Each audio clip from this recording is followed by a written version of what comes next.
तो गाइस सब लोगों की इस बैठ के व्हाइट बोर्ड पर साफ नहीं है, साउंड क्लियर नहीं आ रही है, दिख नहीं रहा है क्या लिखा जाता है।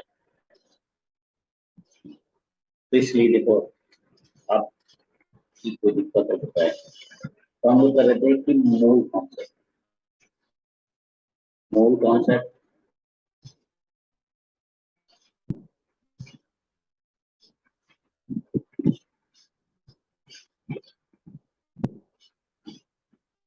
Concept and equivalent concept.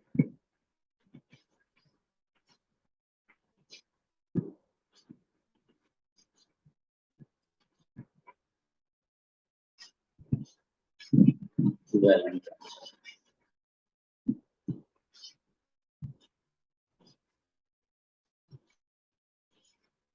इन दोनों में जो बेसिक डिफरेंस होता है, मॉलिक्यूलर वेट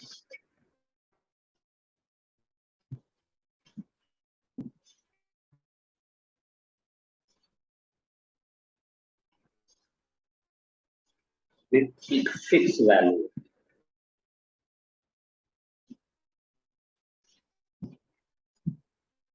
तो इक्विवेलेंट वेट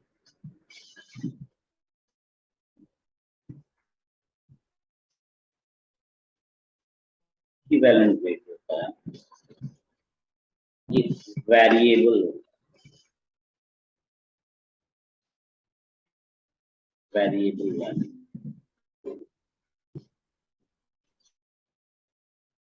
इन दोनों के बीच जो रिलेशन होता है, equivalent weight molecular weight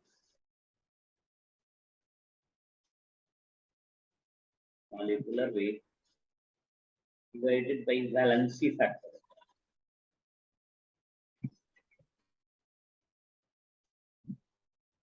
valency factor।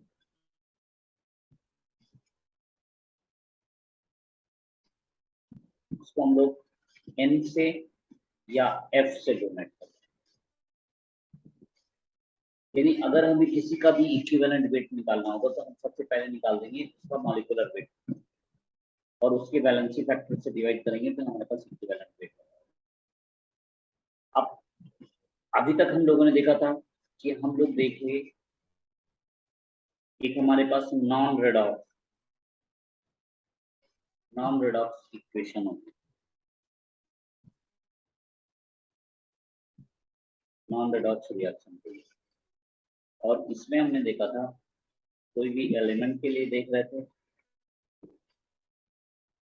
किसी भी एसिड के लिए देखा था, किसी भी बेस के लिए देखा था, और हम लोगों ने सॉल्ट में हमारे पास दो तरीके,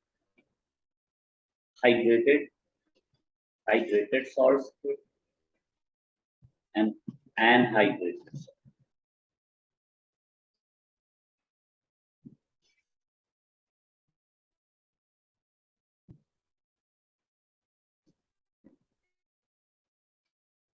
अब जो हमारा अगला केस है वो हमें देखना है for redox reaction.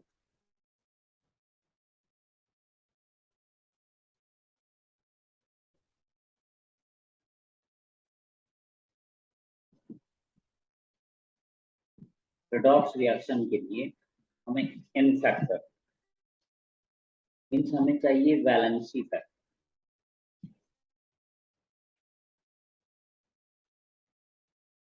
Valency factor में हम ये देख सकते हैं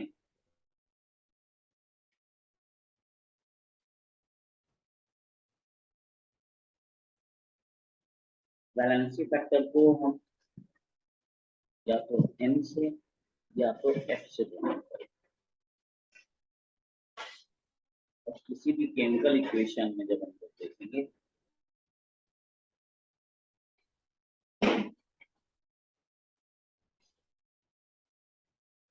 तो हमारे पास कई केसेस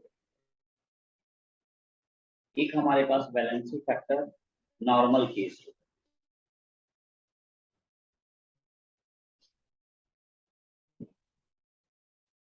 हमारे पास वैलेंसी फैक्टर एक नॉर्मल केस। नॉर्मल केस किसको बोलेंगे? ओनली वन एलिमेंट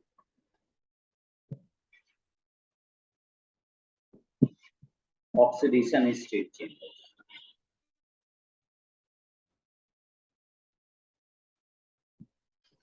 एक केस ये होगा और एक केस ये हो सकता है कि in any compound more than one element compound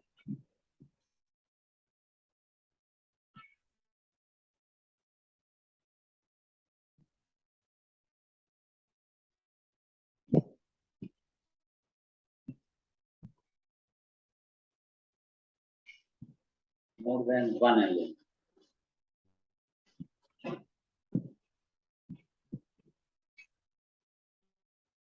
oxidation state change।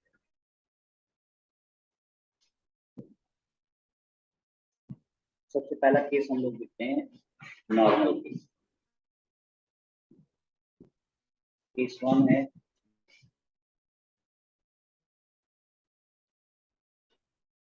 Normal.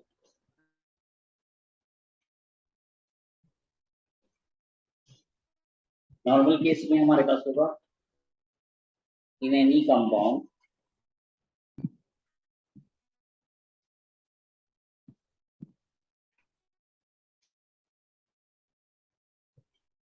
any compound only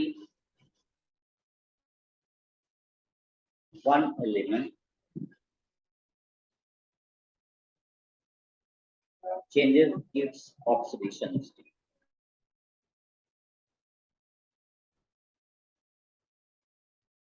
changes its oxidation state। तो देखते हैं यानी इस तरह की कंपाउंड में हम लोग ये देखा करेंगे यहाँ पर हमें इक्वेशन को बैलेंस करने की जरूरत है। We have no need of balanced equation. इसको हम लोग कैसे देखा करेंगे कि जैसे बैलेंसी फैक्टर एफ या हम एन निकालना चाहते हैं किसी भी कंपाउंड के,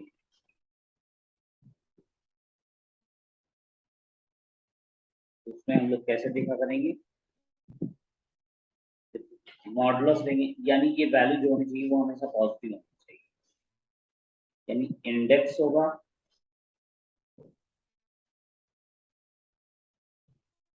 और चेंज इन ऑक्सीडेशन स्टेट,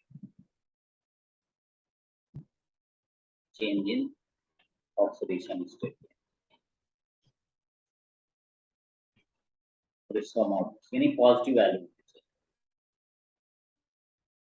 यानी किसी का भी अगर हम इक्विवेलेंट वेट निकालना चाहते हैं, कोई भी हमारे पास, एक तरीके से इक्विवेलेंट मास क्या होगा कि वन इक्विवेलेंट्स का जो मास होता है उसी को हम लोग क्या बोला करते हैं? इक्विवेलेंट। इक्विवेलेंट वेट क्या होगा? मॉलिक्यूलर मास होगा and divided by valency factor. ये हमारे पास है। तो अगर हमारे पास ये क्या है, कोई भी molar mass, molar mass means one mole का मास, और ये एफ क्या है हमारे पास? यही हमारे पास वैलेंसी फैक्टर, ये वैलेंसी फैक्टर।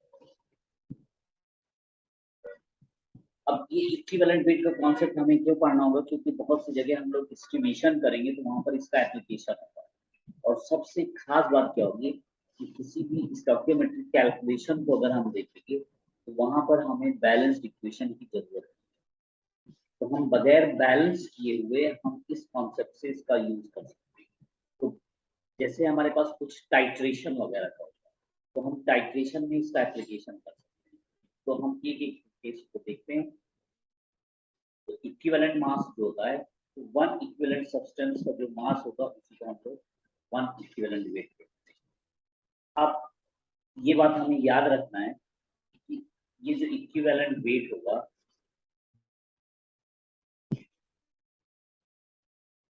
जो वैलेंसी फैक्टर होना चाहिए ये कभी भी निगेटिव नहीं, ये कभी भी जीरो नहीं होगा,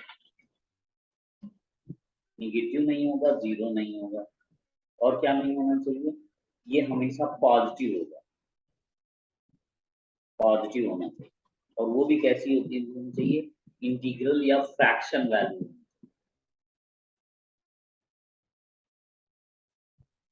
इंटीग्रल या फ्रैक्शनल, फ्रैक्शन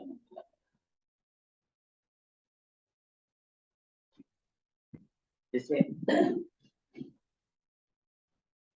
जैसे कोई भी इक्वेशन दी, तब देखो इसका एप्लीकेशन जैसे हमें दिया हुआ है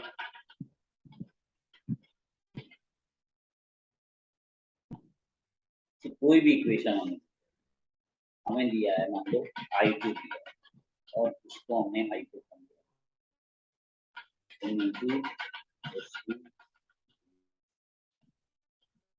प्रोडक्ट देगा हमें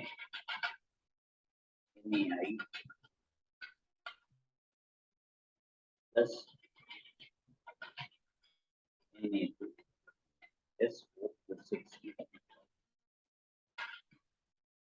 इस केस में हमारे पास जो आता है ऑक्सीडेशन स्टेट 0 है, यहाँ सोडियम की हमारे पास +1 है, और जब हम सल्फर की ऑक्सीडेशन स्टेट निकालेंगे, सल्फर की हम ऑक्सीडेशन स्टेट निकालेंगे, ये +2 है, और जो ऑक्सीजन है वो माइनस, यहाँ सोडियम जो है +1 स्टेट में और आयोडीन -1, सोडियम इधर भी +1 है, और जो यहाँ पर सल्फर आया हुआ है ये 5/2 ऑक्सीडेशन, और यहाँ जो ऑक्सीजन है वो -2 है। तो अब ऐसे स्टेज में अगर हम ये चाहते हैं कि हमें इक्विवेलेंट वेट पता करना है, हमें इक्विवेलेंट वेट पता करना है Na2H2O2, हमें इक्विवेलेंट वेट पता करना है NaI, हमें यहीं पर इक्विवेलेंट वेट पता करना है Na2S4O2। इन सभी केस में हमारे पास क्या हो रहा है, जो ऑक्सीडेशन स्टेट चेंज आ रही है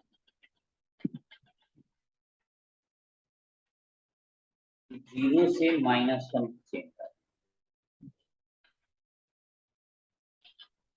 और जब 0 से -1 की चेंज आ रही है तो इसके लिए देखो इंडेक्स क्या होगा, यहाँ पर इसको इंडेक्स बोलते हैं, यानी 2 एटम है और चेंज कहाँ से हो रहा है, 0 से -1, यानी चेंज कितना हुआ, चाहे हम 0 से -1 लिखते हैं, ये हमेशा पॉजिटिव होना है, यहाँ पर इसकी वैल्यू हो जाएगी 1, यानी into 1।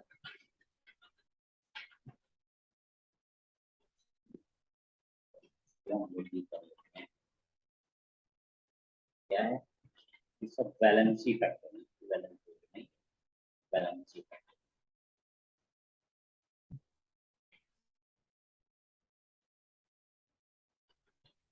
ये सब हमारे पास वैलेंसी, तो जब वैलेंसी फैक्टर होंगे तो इनको हम लोग F से लिखेंगे,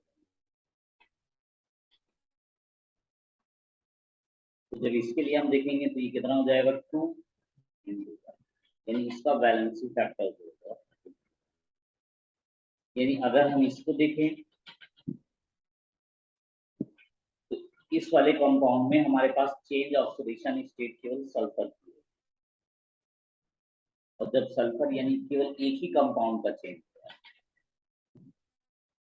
तो यहाँ पर सल्फर का इंडेक्स कितना है, 2 है, चेंज इन ऑक्सीडेशन स्टेट कितना है, 2 से -5/2,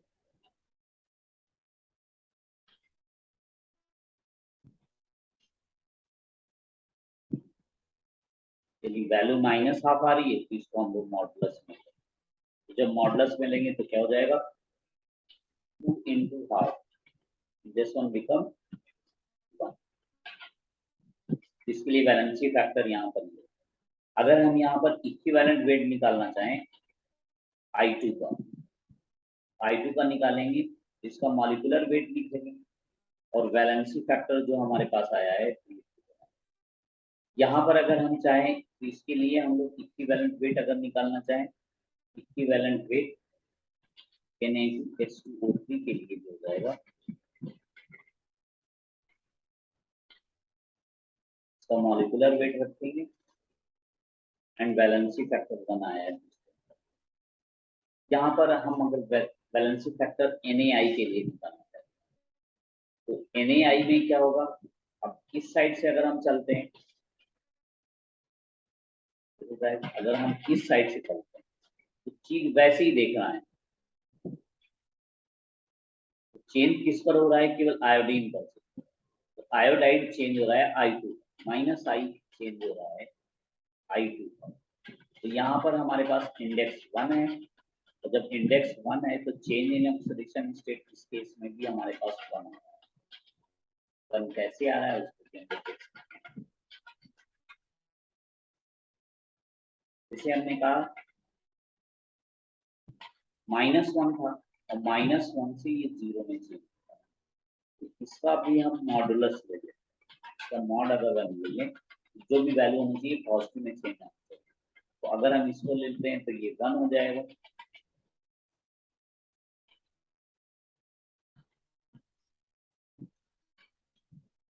और जब 1 का चेंज आएगा तो यहाँ से हम बता सकते हैं कि इसका इक्विवेलेंट वेट होगा NaI के लिए, NaI का जो इक्विवेलेंट वेट होगा इसका अगर हम मॉलिक्यूलर वेट रखते हैं और वैलेंसी फैक्टर जो F आया होता है,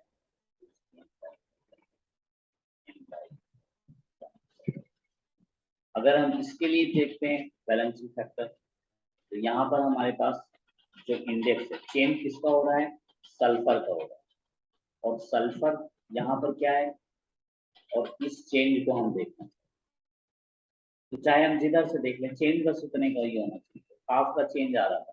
तो अगर हम सल्फर एटम के लिए थे तो 4 का इंडेक्स आ गया, और यहाँ पर क्या हो जाएगा, यानी इन सब में हम जो वैल्यू निकाल पाए, ये कितना था 5/2 डिवाइडेड बाई 9, यहाँ से जो वैल्यू आती है यहाँ देखिए 4 into 5। अगर हम इसका इक्विवेलेंट वेट करते हैं, इक्विवेलेंट वेट इसके लिए जो हम देखेंगे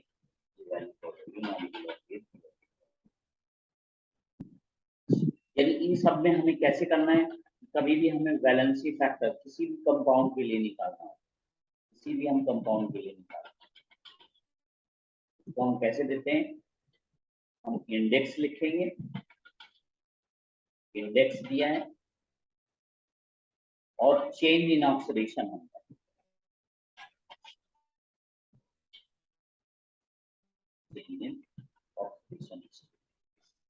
और ये भी सब वैल्यू हमारी कैसे होंगी, ये पॉजिटिव। तो मेन हम इस तरह से,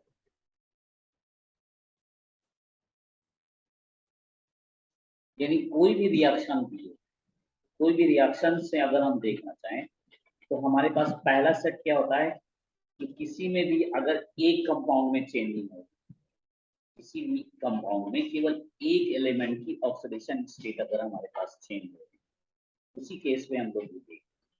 जैसे जैसे एक केस हमारे पास आता है Fe3O4 और ये जो चेंज करता है FeO में, तो इस केस में अगर हम देखते हैं तो यहाँ Fe3, यहाँ से इसकी ऑक्सीडेशन स्टेट निकाल लेंगे, वैसे ही जनरल हमने मान लिया x है तो ये 3x होता, और ये -8 है, ओवरऑल चार्ज 0 है, यहाँ पर x की वैल्यू क्या हो गई, x = 8,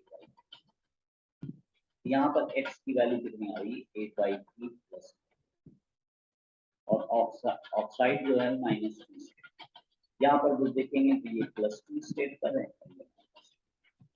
तो अगर इस केस को हम देखना चाहते हैं तो यहाँ पर अगर हम बताएंगे इक्विवेलेंट वेट FeCO4 में हम निकालना चाहते हैं, इसका हम लोग मॉलिक्यूलर वेट रखते हैं और जो इसका वैलेंसी फैक्टर होगा, बिल्कुल ऐसे ही हम लोग यहाँ देख सकते हैं कि अगर हम इक्विवेलेंट वेट FeO के लिए निकालना चाहें तो यहाँ पर इसका मॉलिक्यूलर वेट रख देंगे और इसका मान लो वैलेंसी फैक्टर F2 आता है। अब F1 और F2 को हम निकाल देते हैं। तो जैसे मान लो F1 को हम निकालना चाहते हैं तो F1 वाले केस में क्या होगा कि हमारे पास आयरन जो स्टेट थी तो कितनी थी 3 का इंडेक्स था और चेंज इन ऑक्सीडेशन स्टेट कितना मिल रहा था 8/3 माइनस चाहे हम 8/3 -2 कर दें या 2 - 8/3 कर दें, निगेटिव में भी वैल्यू आएगी तो उसको हम लोग पॉजिटिव में ही लेंगे। तो यहाँ से हमारे पास जब हम देखेंगे तो इसकी वैल्यू कितनी हो जाएगी, ये देखो 2 हो जाएगी। अगर F2 को निकालना चाहते हैं तो इससे हमारे पास इसका इक्विवेलेंट वेट क्या हो जाएगा m/2 और अगर हम इसी तरीके से F2 निकालना चाहें तो F2 के लिए क्या है कि यहाँ से यहाँ को हम लोग F2 बना रहे हैं और ये हमारा जो केस था ये हमारा है। अगर F2 को हम देखना चाह रहे हैं तो F2 में भी हमारे पास क्या है इंडेक्स हमारे पास होगा और चेंज इन ऑक्सीडेशन स्टेट हमारे पास कितना मिल रहा है 8/3 -2 या 2 - 8/3 तो भी वैल्यू हम ले लेंगे। तो यहाँ पर अगर हम देखेंगे तो इसकी वैल्यू कितनी हो जाएगी इसका 2/3। अगर हम देखते हैं तो ये हमारे पास क्या बन गया इसका इक्विवेलेंट वेट m/2 यदि किसी भी केस में हम किसी तरीके से निकाल सकते हैं। मान लो हमने ले लिया Cr2O7 डाई नेगेटिव और ये चेंज कर रहा है Cr+2 तो Cr+3 तो यहाँ पर केवल क्रोमियम की ऑक्सीडेशन स्टेट चेंज है और क्रोमियम यहाँ पर जो था वो +6 स्टेट है। तो इसके अगले अगर हम निकालेंगे तो यहाँ पर अगर हम इक्विवेलेंट वेट निकालना चाहते हैं किसके लिए Cr2O7 डाई नेगेटिव तो इसके लिए क्या हो जाएगा इसका मॉलिक्यूलर वेट रख देंगे और इसका वैलेंसी फैक्टर मान लिया F1। इस F1 को हम कैसे निकालेंगे वैलेंसी फैक्टर को पहली बात तो हम ये हमारे पास क्या होता है ये इंडेक्स होता है ये 2 का इंडेक्स था और चेंज इन एक एटम के लिए कितना चेंज हो रहा था 3 का चेंज हो रहा है तो चाहे हम इसको ऐसे भी कर सकते हैं चेंज इन ऑक्सीडेशन स्टेट जो आ रही है हमारी वो 6 माइनस और 3 - x भी ले सकते हैं बस उसमें हम लोग क्या करेंगे उसमें हम मॉड ले तो जब मॉड ले लेंगे तो इसकी वैल्यू कितनी हो जाएगी ये देखो 2 × 3 ये 6 वैल्यू है यहाँ से हमारे पास क्या बच गया मॉलिक्यूलर वेट m/6। ठीक इसी तरीके से हम ऐसे भी कर सकते हैं कि अगर हम Cr+3 के लिए निकालना चाहें तो इसके लिए जो वैलेंसी फैक्टर होगा m मॉलिक्यूलर वेट हुआ और अगर हमारे पास वैलेंसी फैक्टर F2 है तो इस चीज को अगर हम निकालेंगे तो F2 के लिए अगर हम निकालना चाहते हैं तो यहाँ क्या हो जाता है इसका इंडेक्स कितना है 1 और चेंज इन ऑक्सीडेशन स्टेट कितनी की आ रही है 3 तो यहाँ से वैल्यू जो आएगी वो 3 आएगी और जब 3 आएगी तो अगर हम इसका इक्विवेलेंट वेट निकालेंगे तो वो m/। तो ये वाला केस तो हमारे पास होता था तो एक सिंपल केस हो गया नॉर्मल केस हो गया नॉर्मल केस में हमारे पास क्या है कि अगर किसी की भी ऑक्सीडेशन स्टेट चेंज हो किसी भी कंपाउंड में केवल 1 एलिमेंट की ऑक्सीडेशन स्टेट चेंज हो तो हम लोग ये निकालते हैं। अब केस 2 हमारे पास होता है केस 2 में क्या है केस 2 में ऐसा हो जाए कि कोई भी कंपाउंड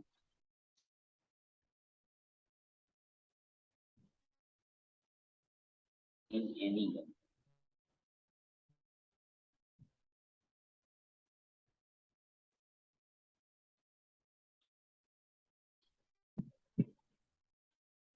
एनी कंपाउंड में कभी भी ऑक्सीडेशन स्टेट इंक्रीज हो या सभी की डिक्रीज होगी इन एनी कंपाउंड अब more than 2 elements, 2 or more than 2 elements. This one case for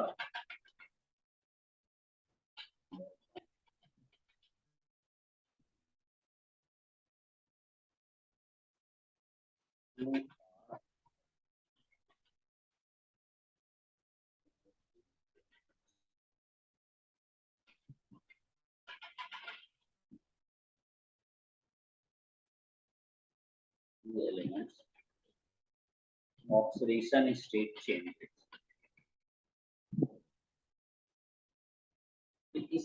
कोई भी कंपाउंड में होगा तो उस कंपाउंड में हम देखेंगे जहां पर 2 or more than 2 कंपाउंड्स की ऑक्सीडेशन स्टेट चेंज हो। जैसे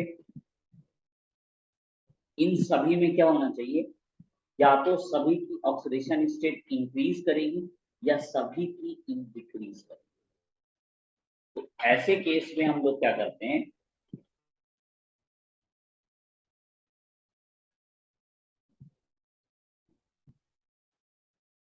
all oxidation state increases और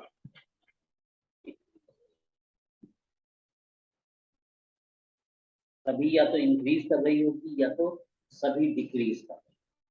तो ऐसे केस में जो हमारे पास एन फैक्टर आता है, मान लिया किसी में F1 आ रहा है, F2 आ रहा है, F3 आ रहा है और F4 आ रहा है, तो इन सबका हम सम लेंगे। जैसे इसको हम लोग एक एग्जांपल से समझते हैं। तो इस केस में हमारे पास ये होगा, तो जब ये होगा तो जैसे हमारे पास एक केस आता है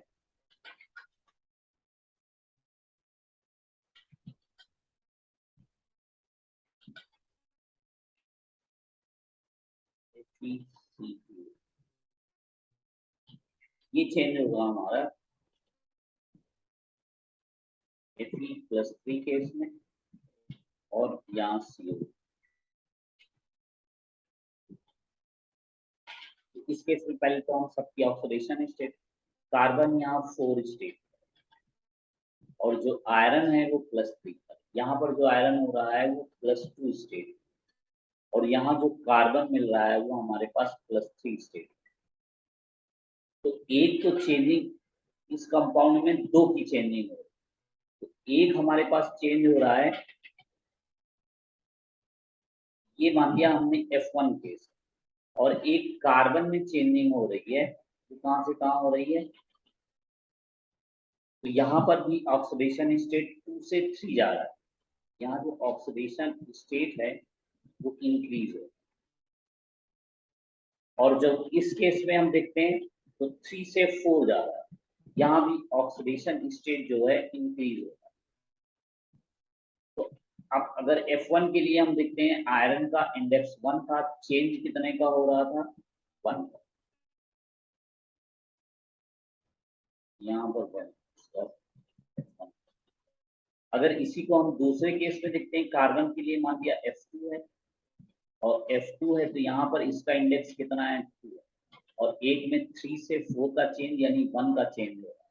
जब 1 का चेंज हो रहा है तो इसके लिए हमारे पास 2 है। इसके लिए अगर हम देखेंगे कि इसका बैलेंस फैक्टर क्या होगा, तो इस पूरे कंपाउंड के लिए F1 + F2 मीन्स F1 की वैल्यू 1 है और 2 की वैल्यू, यानी ओवरऑल क्या हो जाएगा, यानी अगर हम इक्विवेलेंट वेट निकालना चाहते हैं, इक्विवेलेंट वेट हम निकालना चाहते हैं इसका, Fe मेरा सॉल्व,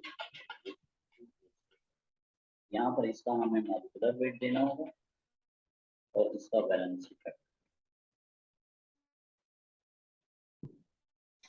इसी बात को फिर हम ऐसे समझ सकते हैं, अगर हमारे पास कोई इक्वेशन ऐसे दिया है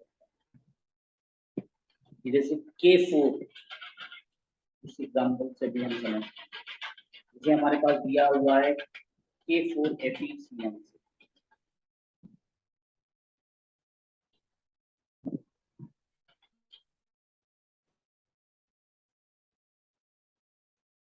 यहाँ आयरन जो चेंज हो रहा है वो +3 स्टेट में जा रहा है, कार्बोनेट बन रहा है, और हमारे पास नाइट्रेट मिल रहा है।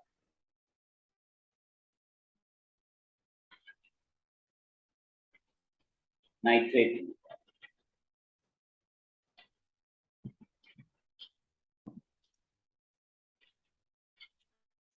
फिर देखो, अब यहाँ पर हमें इन सबकी केस देखें। जैसे पहले केस, यहाँ पर K4FeCN6, तो इस केस को अगर हम ऐसे कर देते हैं तो हमारे पास और बेटर, K4FeCN6, यहाँ पर आयरन जो मिल रहा है, आयरन हमारे पास +2 स्टेट, और जो कार्बन की ऑक्सीडेशन स्टेट आ रही है वो भी किसमें है, +2 में, और जो नाइट्रोजन की हमारे पास ऑक्सीडेशन स्टेट में है वो -। तो अब अगर हम इस चेंज के लिए देखते हैं तो यहाँ पर भी क्या है, ऑक्सीडेशन नंबर हमारे पास इंक्रीज करता है। अगर हम इस केस के लिए इसको देखते हैं, अगर ये हमारे पास ये F1, दूसरे केस में अगर हम देखते हैं ये कार्बन क्या है, 2 से कार्बन की जो स्टेट जा रही है वो 4 स्टेट में जा रही है, और यहाँ पर नाइट्रेट पर जो नाइट्रोजन है वो +5, तो इधर भी हमारे पास ऑक्सीडेशन नंबर या ऑक्सीडेशन स्टेट इंक्रीज कर रहा है। इसको हम बना देते हैं कि F2 है, और एक हमारे पास केस आता है F3 का। F3 का केस जो है यहाँ पर -3 से +5, यानी यहाँ पर भी हमारे पास ऑक्सीडेशन नंबर जो है वो इंक्रीजिंग होगा, यानी इसमें सभी हमारे पास ऑक्सीडेशन नंबर इंक्रीज कर रहे हैं। इस केस में हम लोग कैसे कर देंगे कि अगर हम F1 बताना चाहें, F1 के लिए, F1 में क्या हो जाएगा, आयरन का इंडेक्स 1 और चेंज इन ऑक्सीडेशन स्टेट 1 है, यहाँ पर ओवरऑल चेंज हमारे पास 1 का है। F2 के केस के लिए अगर हम देखते हैं तो यहाँ पर इंडेक्स हमारे पास 6 आ रहा है, इंडेक्स 6 है। जितने नंबर ऑफ एटम्स होते हैं सफिक्स में उन्हीं को हम लोग इंडेक्स बोलते हैं, और एक एटम में 2 से, ये 2 से चेंज हो रहा था 4, यानी 2 का चेंज, तो 2 का चेंज है तो ये कितना हो गया, ये 12 का चेंज आ रहा है, ओवरऑल इसके लिए 12 का चेंज आ रहा है। अगर हम इसी को F3 के लिए देखते हैं तो F3 में नंबर ऑफ एटम्स कितने थे, 6, और चेंज इन ऑक्सीडेशन स्टेट -3 से 5, यानी कि 8 का चेंज आ रहा है। तो ये अगर वैल्यू देखते हो, यानी इसके लिए अगर हम देखेंगे वैलेंसी फैक्टर की वैल्यू क्या होगी, F1 + F2 + F3, सभी के ऑक्सीडेशन नंबर इंक्रीज कर, ठीक है। ऐसे ही हो सकता है कि यह सभी की ऑक्सीडेशन नंबर डिक्रीज कर रहा है। यहाँ पर हमारे पास 1 हुआ, F2 जो आया है वो 12 आया है, और F3 की जो वैल्यू आई है, तो यहाँ से अगर हम टोटल वैल्यू निकालेंगे, तो अगर हम इक्विवेलेंट वेट निकालना चाहें K4 के बीच में,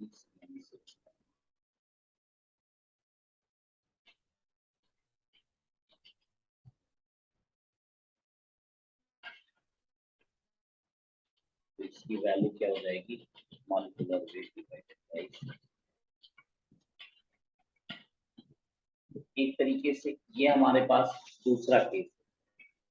दूसरे केस में क्या है कि सभी की ऑक्सीडेशन स्टेट इंक्रीज करें या सभी की ऑक्सीडेशन स्टेट, अब हम एक को देखते हैं केस से कि जिसकी सभी की ऑक्सीडेशन स्टेट डिक्रीज करे, जैसे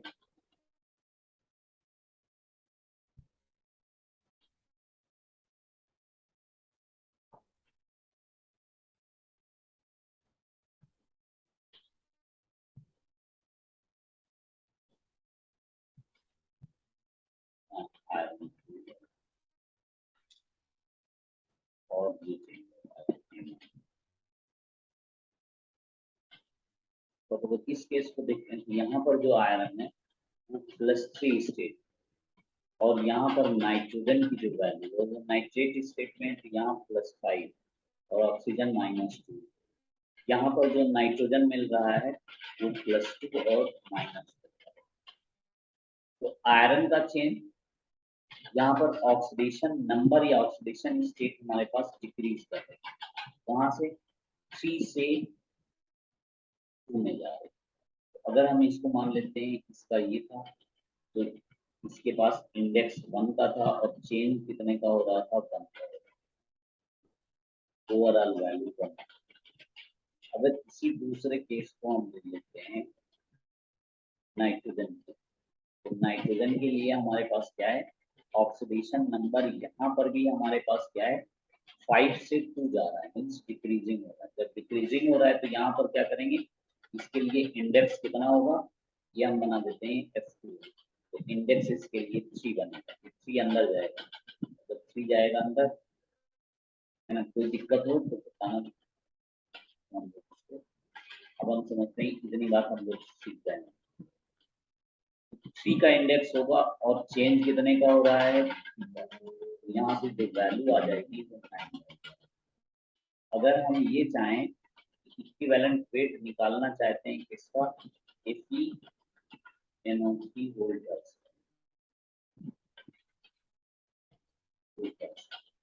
क्या बना देगा, यहाँ पर मॉलिक्यूलर वेट रखना होगा और F1 + F2 हमारे पास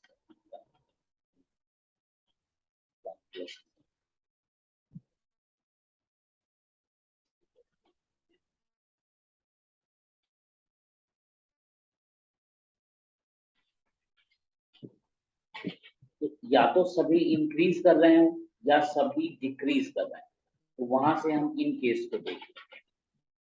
फिर एक ये होता है कि इंक्रीज और डिक्रीज दोनों हो रहे हैं। केस 3 में हमारे पास क्या रहता है, इसके केस ऐसे बहुत कम मिलते हैं और इसका अभी कोई एग्जाम्पल हमें दिख नहीं रहा, तो हम इसको अभी लिख देते हैं। केस 3 में क्या होगा कि oxidation in any compound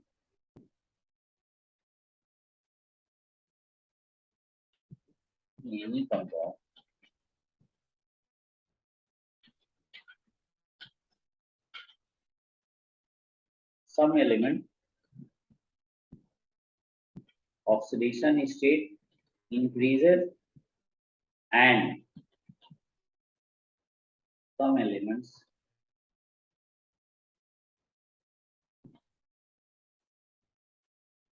oxidation state, यानी यहाँ पर क्या होना चाहिए, दोनों होना चाहिए, increases as well as decreases। और जब दोनों केस होंगे तो इस केस में हम लोग क्या देखते हैं, F1 - F2 है, और वो भी कैसे लिया जाएगा, मॉडुलस। इस केस को हम लोग ऐसे देखते हैं। फिर एक हमारे पास केस 4 आता है।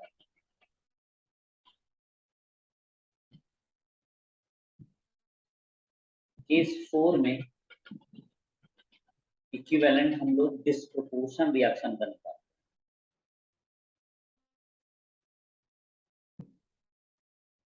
डिस्प्रोपोर्शन रिएक्शन, डिस्प्रोपोर्शन रिएक्शन यानी जिसमें ऑक्सीडेशन इंक्रीज भी कर रही हो और डिक्रीज भी कर रही हो। इसको हम लोग कौन से केस से लेते हैं,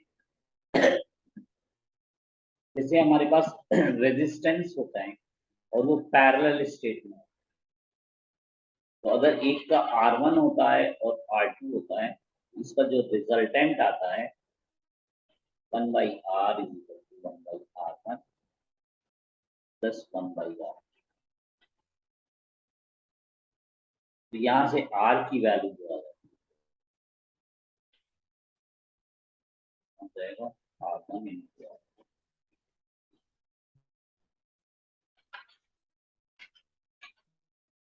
तो इससे हम लोग याद रखें। जैसे हमारे पास एक केस मिलता है, अगर हमारे पास ये ब्रोमीन Br2 कोई भी बेसिक मीडियम में अगर ये रिएक्शन कराते हैं तो Br नेगेटिव पर चेंज हो रहा है एंड प्लस Br। तो यहाँ जो इसकी ऑक्सीडेशन स्टेट आती है, यहाँ पर ये जो ऑक्सीडेशन स्टेट है ये 0 है, और जब 0 है ऑक्सीडेशन स्टेट यहाँ पर -1 मिलती है, और यहाँ पर हमारे पास ये +5 ऑक्सीडेशन। तो अगर हम देखते हैं तो एक केस में हमारे पास ऑक्सीडेशन स्टेट डिक्रीज करती है और दूसरे केस में ऑक्सीडेशन स्टेट इंक्रीज करती है। तो ऐसे केस को हम लोग डिस्प्रोपोर्शन रिएक्शन कहते हैं। और जब डिस्प्रोपोर्शन रिएक्शन बोलते हैं तो अगर इस केस में हमारे पास F1 आ रहा है, F1 की वैल्यू कितनी होगी, इंडेक्स होगा 2 का और चेंज हो रहा है 1 का, यानी F1 की वैल्यू जो हमारे पास पूरी आ रही है वो कितनी आ रही है 2। अगर हम इसी को देखते हैं, इसमें क्या होगा, इंडेक्स हो रहा है चेंज 2 का और चेंज इन ऑक्सीडेशन स्टेट जो आ रही है वो 5 की आ रही है। तो यहाँ पर ओवरऑल चेंज जो आ रहा है वो 10 का है। अगर हम डिस्प्रोपोर्शन रिएक्शन के लिए लिखेंगे, इसका रिजल्टेंट जो वैलेंसी फैक्टर होगा F की वैल्यू क्या होगी, F1 F2 divided by F1 कितना हो जाएगा, into 10 divided by 12।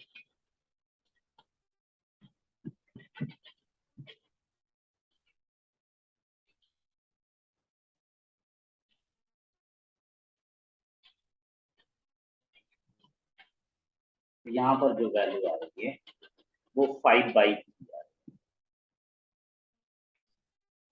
तो वैलेंसी फैक्टर बनेगा 5/2।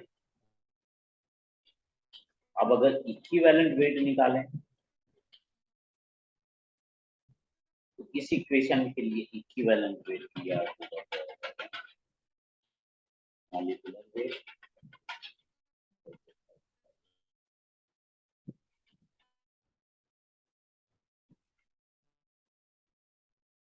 चौथे केस में ही। तो जितने भी डिस्प्रोपोर्शन रिएक्शन है हम लोग ऐसे याद रखें। फिर इसी में हम लोगों ने ये कहा, तो हम लोग एक बार जरूर रिकॉलिंग कर लेते हैं।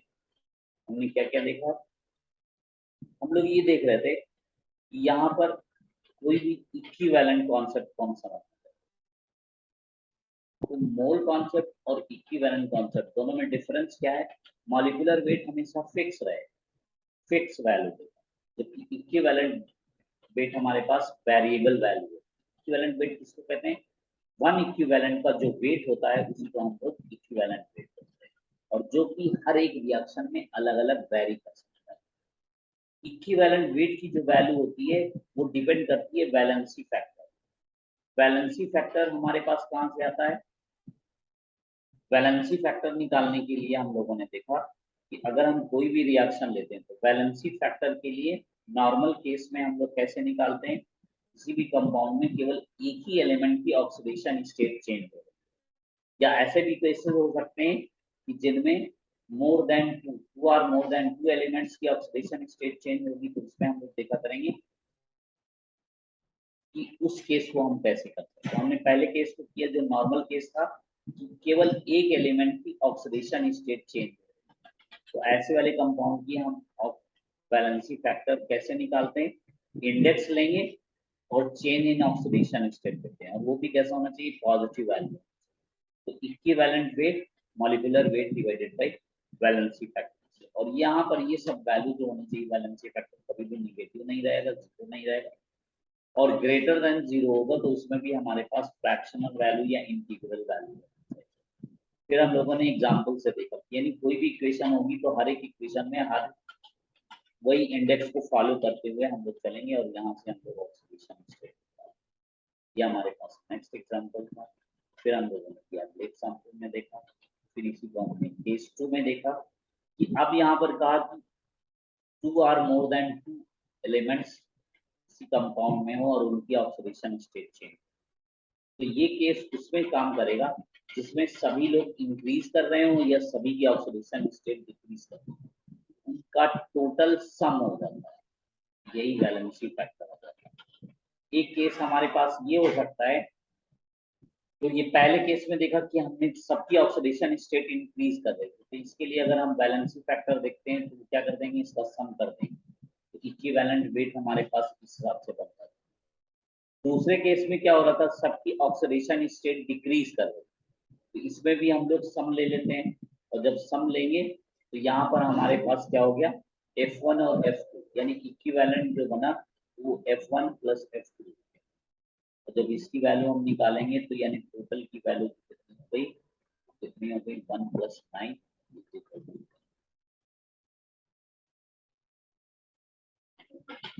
यहाँ से हम लोग इस केस को देखें। फिर इन एनी कंपाउंड में क्या हो कि ऑक्सीडेशन स्टेट इंक्रीज भी कर रही हो और डिक्रीज कर रही हो, दोनों ही केस। तो यहाँ पर हम इन दोनों के डिफरेंस से वैलेंसी फैक्टर निकालते हैं, और जब ये वैलेंसी फैक्टर आ जाएगा तो यहीं से हम लोग इसका इक्विवेलेंट वेट भी निकालते हैं। इक्विवेलेंट वेट के लिए उसका मॉलिक्यूलर वेट और ये जो वैलेंसी का डिफरेंस आया है इसकी वैल्यू रखेंगे तो यहाँ से। फिर हमारे पास एक लास्ट केस था जिसमें हम लोग देख रहे थे कि यहाँ पर क्या होता है, last case disproportion reaction. Disproportion reaction किसको बोलते हैं कि कोई एक ही एलिमेंट ऑक्सीडेशन स्टेट इंक्रीज करे और उसी की ऑक्सीडेशन स्टेट डिक्रीज करे, एक ही रिएक्शन इंक्रीज भी करे और डिक्रीज भी करे। तो ऐसे केस के लिए हम लोग क्या कर देते हैं, यहाँ पर हम इसको डिस्प्रोपोर्शन रिएक्शन लेते हैं और इसको एज ए पैरेलल के जैसे हम लोग डील कर सकते हैं। जैसे हम सीरीज और पैरेलल वाली रेजिस्टेंस की वैल्यू होती थी, तो वहीं से हम लोग यहाँ से इक्विवेलेंट वेट को निकाल सकते हैं। इक्विवेलेंट वेट को निकालने के लिए हम लोगों ने इस एग्जांपल से समझा। अब इसके हम लोग कुछ एप्लीकेशंस करेंगे, तो एप्लीकेशन के जो केसेस होंगे हमारे पास, एप्लीकेशन हम लोग करेंगे। एप्लीकेशन में हम दोनों को यूज करेंगे। एक हमारे पास मोल कॉन्सेप्ट, इससे कोई भी इक्वेशन को सॉल्व करके हम देखेंगे और क्या क्या हम कर सकते हैं। और एक हमारे पास इक्विवेलेंट कॉन्सेप्ट, इनसे इनसे अब हम लोग कोई भी इक्वेशन में एप्लीकेबल करके देखेंगे। तो जैसे ये अभी आपके लिए कहा जाता है कि जैसे मान लो हमने अमोनिया लिया हुआ है, जैसे हमने N2 लिया और H2 लिया और यहाँ से हमारे पास अमोनिया बना।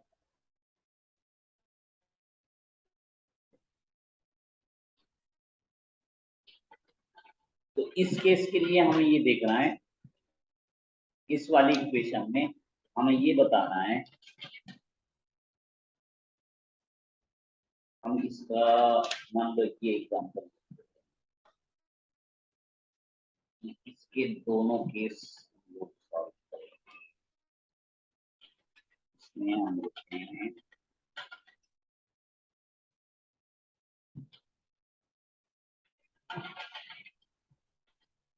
इस एग्जाम्पल को पहले आप लोग सॉल्व करो और फिर नेक्स्ट वाले में हम लोग इसको पूरा डिस्कस करें मोल कॉन्सेप्ट से और इक्विवेलेंट कॉन्सेप्ट से। हमने क्या लिया हुआ है, हमने ये लिया हुआ है, इसका हमने 14 ग्राम लिया, 14 ग्राम नाइट्रोजन की और 10 ग्राम हाइड्रोजन, 3 ग्राम नाइट्रोजन और 10 ग्राम हाइड्रोजन।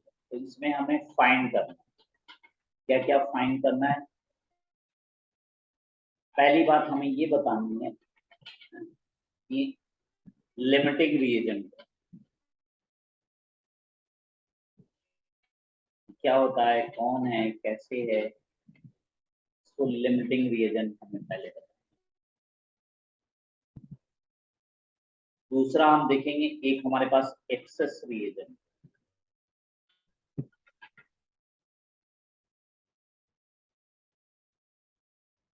Access rule. और तीसरा हम देखेंगे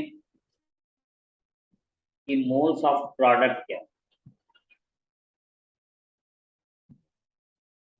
मोल्स ऑफ प्रोडक्ट, ये तीनों बातें हमें बतानी है और ये बतानी है बाय द यूज ऑफ, पहले हम लोग देखेंगे by the use of mole concept.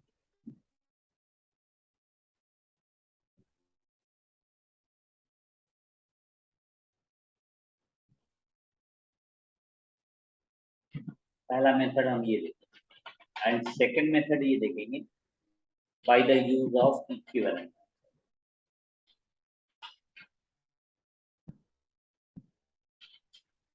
By the use of equivalent concept. तो इस वाले में हम अप्लाई करके देखेंगे और देखेंगे, चेक करेंगे कि दोनों में कैसे ये दिखाएंगे और इसमें हमारे पास कौन सा बेटर है।